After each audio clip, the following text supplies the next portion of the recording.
రాయలసీమలోనే మొట్టమొదటిగా ప్రపంచ స్థాయి రోబోటిక్ కీళ్ల మార్పిడి శస్త్రచికిత్సలు. ప్రైవేట్ హెల్త్ ఇన్సూరెన్స్ పాలసీ కలిగిన వారికి క్యాష్ లెస్ సౌకర్యం. Vidyasagar hospitals, Rajiv road, Marutinagar, Sonu vision దగ్గర, కడప.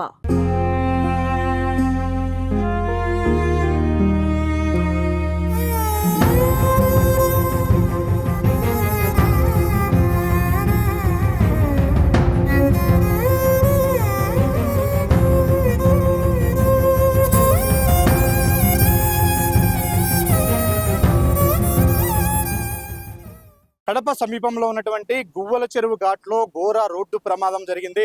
బెంగళూరు నుంచి కారులో వస్తున్నటువంటి వారిపైన ఒక లారీ బ్రేక్ ఫెయిల్ అయ్యి ఆ లారీ మొత్తం కూడా కారు పైన పడడంతో ఈ ప్రమాదం జరిగింది. ఈ ప్రమాదంలో కారు మొత్తం కూడా నుజ్జునుజ్జైన పరిస్థితి కనిపిస్తుంది. కారులో ఉన్నటువంటి 7 మందికి తీవ్ర గాయాలయ్యాయి. వారిలో 3 చనిపోయినట్టుగా మనకు సమాచారం ఉంటుంది. చనిపోయిన వారిని ఒక్కొక్కరిగా అంబులెన్సులలో, అలాగే గాయపడిన వారిని కూడా ఆసుపత్రికి తరలిస్తున్నారు. మనం ప్రత్యక్షంగా విజువల్స్ లో చూపించే ప్రయత్నం చేస్తూ ఉన్నాము. ఇప్పటికే ఇక్కడికి అంబులెన్స్లతో పాటు ఫైర్ ఇంజిన్స్ కూడా చేరుకున్నాయి. ఇక్కడ మనం ఒక బాడీని కూడా కారులో చూపించే ప్రయత్నం చేస్తున్నాము. ఇదే వ్యక్తి, ఇదే లేడీ అదే కారులో ఉన్నింది. కారులో పూర్తిగా నుజ్జునుజ్జున అయిపోయినటువంటి కారులో చిక్కుకుపోవడంతో ఒక జేసీబీ సాయంతో వాళ్ళను తొలగించడం జరిగింది. ఒక్కొక్కరిని కూడా బయటికి తీసి ఆసుపత్రికి తరలిస్తున్నటువంటి విజువల్స్ చూస్తున్నాం. మనం విజువల్స్ లో వరుసగా చూపిస్తూ వస్తున్నాం. 3 అంబులెన్సులలో కూడా డెడ్ బాడీస్ ఉన్నాయి. వాళ్ళందరూ కూడా ఇదే ప్రమాదంలో చనిపోయినటువంటి పరిస్థితి. అంటే గువ్వల చెరువు ఘాట్ రోడ్ అనేది ఒక డెడ్ స్పాట్ గా మారిపోయింది. నిత్యము ఇక్కడ ప్రమాదాలు జరుగుతూనే ఉన్నాయి. అయితే దీనికి పరిష్కారం ఒకటే, ఈ ఘాట్ సెక్షన్ లో వీలైనంత జాగ్రత్తగా ప్రయాణించడం తప్ప వేరే మార్గం లేదు. ఎందుకంటే అంత భయంకరమైనటువంటి మలుపులు ఉంటాయి, అంత ప్రమాదకరమైనటువంటి రహదారి ఇది. ఇప్పుడే కాదు, ఎన్నో ఏళ్ల నుంచి కూడా ఇక్కడ అనేక యాక్సిడెంట్ జరుగుతున్నాయి. వందలాది మంది ప్రాణాలు కోల్పోతున్నటువంటి పరిస్థితి కనిపిస్తుంది. అయితే ఎన్ని హెచ్చరిక బోర్డులు పెట్టినా కూడా, ఎన్ని చర్యలు తీసుకున్నా కూడా ఇక్కడ ప్రమాదాలను అయితే నివారించలేకపోతూ ఉన్నారు. మనం విజువల్స్ లో ప్రత్యక్షంగా చూపించే ప్రయత్నం చేస్తున్నాం. ఇదే లారీ నల్లగరి ప్రాణాలను బలి తీసుకుంది. ఈరోజు ఉదయం జరిగినటువంటి ప్రమాదంలో ఇదే లారీ అటువైపు ఉన్నటువంటి, మనం ఇటువైపు విజువల్స్ లో చూపించే ప్రయత్నం చేస్తున్నాం. ఘాట్ సెక్షన్ లో పై వైపు నుంచి, అంటే రాయచోటి సైడ్ నుంచి వస్తున్నటువంటి ఇదే లారీ ఈ మలుపు దగ్గర ఇటువైపు చూపించే ప్రయత్నం చేస్తున్నాం. ఈ మలుపు దగ్గర టర్న్ అయ్యే ప్రయత్నంలో ఈ లారీ బ్రేకులు పూర్తిగా ఫెయిల్ అయ్యాయి. ఎదురైన పరిస్థితుల్లో డ్రైవర్ ఏమీ చేయలేని నేపథ్యంలో ఈ లారీ మొత్తం కూడా పక్కనే వెనుక వైపున, అంటే ఇదే ఘాట్ సెక్షన్ లో ఈ మలుపు తీసుకుంటూ టర్న్ అవుతున్నటువంటి, మనం ఇప్పుడు విజువల్స్ లో చూపించబోయే ఇదే వెహికల్ మీద పడ్డాయి. ఇదే కారులో వాళ్ళు 7 కూడా ప్రయాణిస్తున్నారు. ఈ లారీ ఒక్కసారిగా ఇక్కడికి వచ్చిన సమయంలో బ్రేకులు ఫెయిల్ అయ్యి కారు పైన పడడంతో కారు మొత్తం కూడా నుజ్జునుజ్జైపోయింది. కారులో ఉన్నటువంటి 7 మంది ప్రయాణికులు తీవ్ర ప్రమాదానికి గురయ్యారు. మనం కారును ఒకసారి లైవ్లీగా చూపించే ప్రయత్నం చేస్తున్నాం.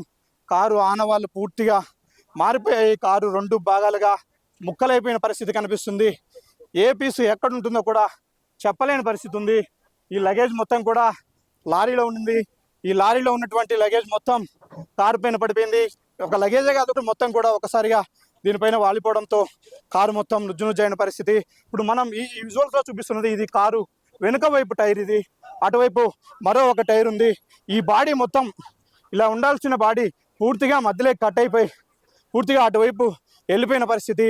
ముందు సీట్లో ఉన్న వాళ్ళు మాత్రమే, అది కూడా ఎయిర్ బెలూన్స్ ఓపెన్ అవ్వడం వల్లే వాళ్ళు కొంత ప్రాణాలతో ఉన్నట్టుగా మనకు సమాచారం అంతూ ఉంది. ఇది కారు ముందు భాగం. ఈ కారు ముందు భాగం కూడా పూర్తిగా నుజ్జునుజ్జు అయిపోయింది. అంటే కారు డ్రైవర్ సీట్, అంటే రైట్ సైడ్ పూర్తిగా లారీ బాడీ ఏదైతే ఉందో అది వచ్చి ఇటువైపు వాలిపోవడంతో కారు మొత్తం కూడా లెఫ్ట్ నుంచి రైట్ వరకు బజ్జి అయిపోయిన పరిస్థితి కనిపిస్తుంది. ఈ శిథిలాల్లోనే, ఈ కారు ఇనుప ముక్కల్లోనే 7 మందిని అతి కష్టం మీద జేసీబీ సాయంతో వెలికి తీశారు. వారందరినీ ఒక్కొక్కరిని కూడా అంబులెన్సుల సాయంతో ఆసుపత్రికి తరలిస్తున్న కనిపిస్తుంది. ఈ యాక్సిడెంట్ ప్రమాదం ఏ విధంగా ఉందో మరింత క్లోజ్లో చూపించే ప్రయత్నం చేస్తున్నాం. కారు స్టీరింగ్ మొత్తం కూడా, రౌండ్గా ఉండాల్సినటువంటి కార్ స్టీరింగ్ మొత్తం కూడా నుజ్జునుజ్జు అయిపోయినటువంటి పరిస్థితి కనిపిస్తుంది. ఏ పార్టు ఎక్కడుందో కూడా కనుక్కోలేని పరిస్థితిలో ఉంది. ఒక్క ఇంజిన్ మాత్రమే కొంతవరకు సేఫ్ సైడ్ ఉంది. అంటే ఈ ప్రమాద స్థాయిని మనం పూర్తిగా అబ్జర్వ్ చేస్తే కారు లారీ కంటే కూడా ముందుగా వస్తూ ఉంది. కారు ఇటువైపు నుంచి వైడ్గా లెఫ్ట్కు తీసుకొని నిదానంగా టర్న్ అయ్యే ప్రయత్నంలో కార్ డ్రైవర్ ఉండగా, లారీ డ్రైవర్ ఈ కారు వెనకే వైపు వస్తున్నాడు. అతను కూడా లెఫ్ట్ సైడ్ వైడ్ టర్నింగ్ తీసుకొని తిరగాల్సిన చోట పూర్తిగా కరెక్ట్గా టర్న్ అయ్యే ప్లేస్లోనే లారీ బ్రేకులు ఫెయిల్ అయ్యాయని చెప్తున్నారు. అందువల్ల కంట్రోల్ చేయలేకపోవడంతో అతను ఆ మలుపు తీసుకునే ప్రయత్నంలోనే ఆ లారీ మొత్తం కారు మీద ఈ విధంగా పడిపోయింది. దీంతో కారు మొత్తం కూడా నుజ్జు అయిపోయిన పరిస్థితి కనిపిస్తుంది. మనం సుమన్ టీవీ ప్రమాదం జరిగినటువంటి కొన్ని నిమిషాల్లోనే స్పాట్కు చేరుకుంది. ఇక్కడ లైవ్లో వాళ్ళు చేస్తున్నటువంటి సహాయ కార్యక్రమాలు, వాళ్ళు బాడీస్ను బయటకు తీస్తున్నటువంటి విధానాన్ని కూడా లైవ్లో చూపించే ప్రయత్నం చేస్తున్నాము. గువ్వల చెరువులో గతంలో ఎన్నో ప్రమాదాలు జరిగాయి, కానీ ఈ ప్రమాదం అత్యంత విషాదకరమైంది. వీళ్ళందరూ కూడా బద్వేలు మండలం చింతపుతాయిపల్లెకు చెందిన వారిగా మనకి ఇక్కడ ఉన్నటువంటి స్థానికులు వాళ్ళ దగ్గర ఉన్నటువంటి సమాచారం మేరకు చెప్తూ ఉన్నారు. కారులో 2 చిన్నపిల్లలతో పాటు 3 మహిళలు, 2 జెంట్స్ ఉన్నట్టుగా తెలుస్తుంది. వారిలో 3 చనిపోయినట్టుగా ఇప్పటికే సమాచారం అందుతుంది. మరికొంతమంది తీవ్ర గాయాలయ్యి వారందరికీ కూడా ఆసుపత్రికి తరలించిన పరిస్థితి కనిపిస్తుంది. ప్రస్తుతం సంఘటనా స్థలంలో పోలీసు అధికారులు ఉన్నారు. సార్, ఒక నిమిషం సార్. ఏంటి సార్ ఇప్పుడు వరకు ఉన్నటువంటి సమాచారం మేరకు ఏం జరిగింది ఇక్కడ? అదే ఈ లారీ కంట్రోల్ తప్పి దానిపైన పడింది. సార్, ఎంతమంది చనిపోయినారని? ఇప్పటికి 4 ఇంకా హాస్పిటల్కి తీసుకెళ్ళారంట ఇద్దరిని. సార్, ప్రమాదానికి గల కారణాలు ఏమని తెలుస్తుంది సార్? అంటే ఇది ఇక్కడ రెగ్యులర్గా జరుగుతూ ఉన్న ప్లేస్ కదా ఇది. ఇక్కడ వాహనం రెగ్యులర్గా న్యూట్రల్లో వచ్చినప్పుడు కంట్రోల్ తప్పుతుంది, మామూలుగా అక్కడ పడిపోతాయి ఎక్కడ లోయలో. ఈసారి ఈ మూటల గిట్టల వల్ల లేకపోతే కొంచెం ఇక్కడ మట్టి పోయేసారు కదా, టిల్టీ దానిపైన. అంటే సార్, మీరు వాహనాలను తరచుగా చూస్తూ ఉంటారు, చెకింగ్ చేస్తుంటారు, వాటి ఫిట్నెస్ మీద కూడా మీకు అవగాహన ఉంది. అంటే ఏమి కారణంగా ఈ లారీ కంట్రోల్ తప్పి ఉండవచ్చు అని మీరు భావిస్తున్నారు? అంటే ఇక్కడ రోడ్ ఇంజనీరింగ్ అట్లుంది. మెయిన్ ప్రాబ్లం రోడ్డు స్ట్రక్చరే ప్రమాదానికి కారణం. Road engineering. సార్, లారీకి బ్రేకులు ఫెయిల్ అయ్యాయని కూడా కొంతమంది అంటున్నారు. అయ్యుండొచ్చా? అది ఇంకా లేట్ ఇన్వెస్టిగేషన్ తెలుస్తుంది. అంత దూరం పోలాలి. సార్, మీరు ఇప్పుడు ఈ యాక్సిడెంట్ స్పాట్ ను చూసినప్పుడు డ్రైవింగ్ విధానంలో ఏమైనా లోపాలు ఉన్నట్టు? డ్రైవింగ్ విధానం ఏం లోపం ఉండదు, ఇంజనీరింగ్ ప్రాబ్లమే. ఇక్కడ తరచూ జరుగుతూనే ఉంటాయి ఇక్కడ ప్రమాదాలు. ఈ రోడ్డు గువ్వల చెరువు ఘాట్ రోడ్ అంటేనే ప్రమాదాలకు కేర్ ఆఫ్ అడ్రస్ గా మారింది.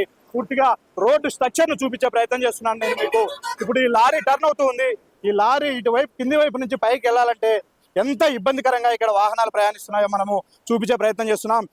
ఇదే టర్నింగ్ లో పైవైపు నుంచి ముందుగా కారు వచ్చింది. కారులో 7 మంది ప్రయాణిస్తున్నారు. వాళ్ళ వెనక వైపునే వచ్చినటువంటి లారీ, మన వెనక వైపు కూడా కొన్ని లారీలు కనిపిస్తున్నాయి. ఇదే లారీ ఇప్పుడు ఇటువైపు నుంచి వచ్చి పూర్తిగా లెఫ్ట్ సైడ్ తీసుకొని టర్న్ అవ్వాల్సిన పరిస్థితి. అయితే ఆ టర్న్ అయ్యే ప్రయత్నంలోనే అంటే లారీలో ఉన్నటువంటి లోడ్ కూడా దానికి కొంత ప్రమాదానికి కారణమై ఉండవచ్చు కూడా మనకు తెలుస్తుంది సిచ్యుయేషన్ బట్టి చూస్తే. ఎందుకంటే ఈ లారీ టర్న్ అయ్యేటప్పుడు ఈ లోడ్ మొత్తం కూడా అంటే లారీ లెఫ్ట్ సైడ్కు వెయిట్ ఎక్కువ కావడం వల్ల కూడా లారీ కంట్రోల్ తప్పినట్టుగా కూడా మనము కొంత అంచనా వేయచ్చు. ఇవన్నీ కూడా బస్తాలు. ఈ బస్తాలతో పాటు లారీ మొత్తం వచ్చి లారీ ఇంజన్ భాగము కారుకు మధ్యలో అంటే లారీ ఇంజన్ భాగం మొత్తం కారు పైన వాలిపోవడంతో, కారు పైన పడిపోవడంతో ఈ ప్రమాదంలో కారు మొత్తం నుజ్జునుజ్జైంది. అందులో ప్రయాణిస్తున్నటువంటి 7 మంది ప్రయాణికులు తీవ్ర ప్రమాదానికి గురయ్యారు. వీడియో జర్నలిస్ట్ సాగర్తో సుదర్శన్ రెడ్డి, లైవ్ స్పాట్ నుంచి.